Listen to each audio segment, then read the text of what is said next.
then trivially the sliding window predictor has 0 error, trivially. Well, what if the sliding window predictor has greater than 0 error? Then as the regret of h hat decreases, does that imply a decrease in the regret of h, the sliding window predictor? This is an open question, so we just took a very applied view of that problem. We don't actually know the answer to this question, and to answer this question, I think you need to formalize some notion of lack of global dependencies in this prediction problem in order to actually answer this question. So if you're some senior undergrad who is interested in learning theory, this is a question that's perhaps worth thinking about. But back to multiclass to binary. So this is the tree of binary classifiers. So here's the basic idea. Suppose there are 8 classes. Okay. Suppose there's 8 classes, and we're going to predict for any input instance. We're going to build a binary classifier that predicts whether or not this instance is more like class 1 or more like class 2, more like class 3 or more like class 4, more like class 5, or so on and so forth. Okay. And then we'll do another layer where this guy is built on top of the predictions of these 2 guys. And this guy predicts whether or not this input instance, x, is more like the prediction of the left child predictor, or more like the prediction of the right child predictor.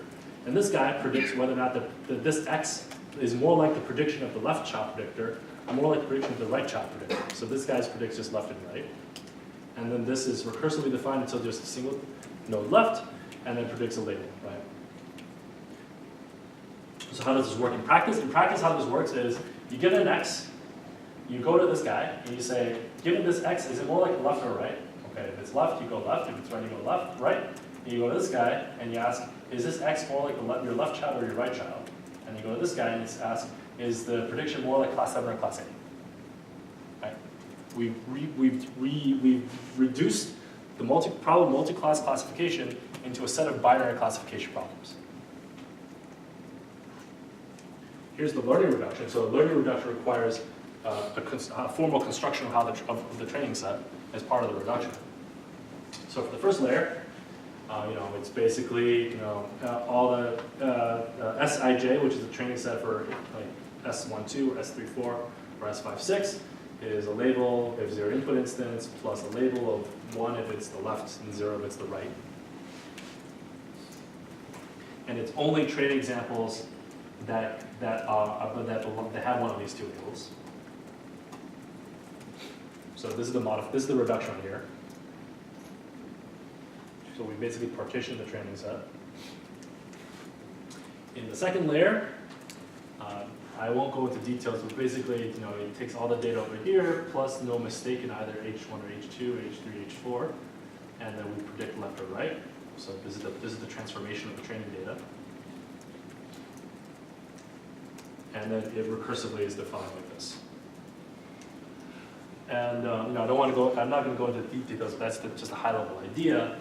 And so the learning reduction is, the classification problem is dependent on the classifiers in the previous learned layers, and this reduction happens iteratively. So it's a nested tree of reductions. And to recall the 2 flavors of analysis, right? We have error reduction and regret reduction, and we're going to focus more on regret reduction when we can. And it basically says that if we have so the basic idea of a regret reduction is as follows. We've reduced the binary classification. If we have a consistent learning algorithm for binary classification that achieves 0 regret in the limit of infinite data, then we can achieve a multiclass classifier that has 0 regret in the limit of infinite data, so long as the reduction preserves something that looks like this, right? If k is the number of classes. And in fact, we get even better than that for the filter tree algorithm, and you can read about it in more greater detail here. In fact, the filter tree has regret that's logarithmic in k, right? And the intuition, the proof of this is inductive. The intuition is, the high-level intuition is pretty straightforward. If you make a mistake, there's only log k times where you can make a mistake. That's it. And to make that rigorous requires a lot of details, but that's the high-level intuition. So whatever regret you get from your base binary classifier, the regret of the full multiclass classifier is only a logarithmic times worse than that. So even if we don't know how to formally construct a consistent multiclass classification algorithms straight up, if we know how to do one, if we know how to construct one for binary, then we know how to construct one for multiclass. That's what a loading reduction is. So there's another benefit, which is runtime. Methods like the filter tree have logarithmic test time, logarithmic complexity, logarithmic with respect to the number of classes, right? Because we just traverse from here to one of the nodes, and the length of this traversal is logarithmic in the number of classes. In one versus all, it's linear in the number of classes.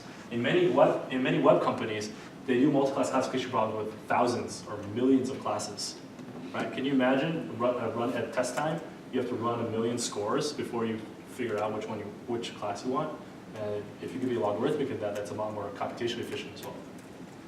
Is this something how you order the classes? Like, do you want similar classes to be near each other? Or right. So this particular reduction is invariant to how you order. However, it masks, because it's a reduction, it masks the fact that if you order it wrong, the regret can be less efficient. Right? It's a harder. If two classes that are harder to differentiate, then you get worse regret. So it somehow, it does matter, but it doesn't matter in the reduction because it masks it, because it's like a meta-analysis. Yeah. So in practice, yes. And there are methods that pay more attention to that, which is this recent paper, for example. Okay, so very briefly, suppose we want to do sequential to multiclass. This is a standard part of speech tagging problem. And we want to use decision trees for the first order sequence prediction problem instead of using a linear scoring function, right? Okay, here's what we can do. We can define a recurrent multiclass classifier that says, for example, this can be a decision tree. It takes as input the current token and the previous prediction, and it predicts the next one.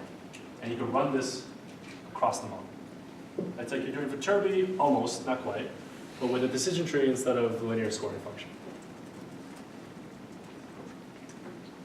That's all I'm going to say about that. If you're interested in the details, you can see these two papers.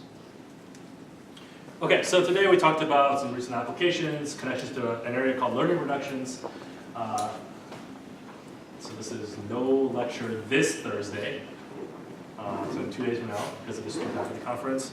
Recitation this Thursday, review on conditional random fields, homework is on that is due next Tuesday. Write-up, again, this should be short, don't spend too much time on this, just short and to the point. And then next week we'll start looking at unsupervised learning.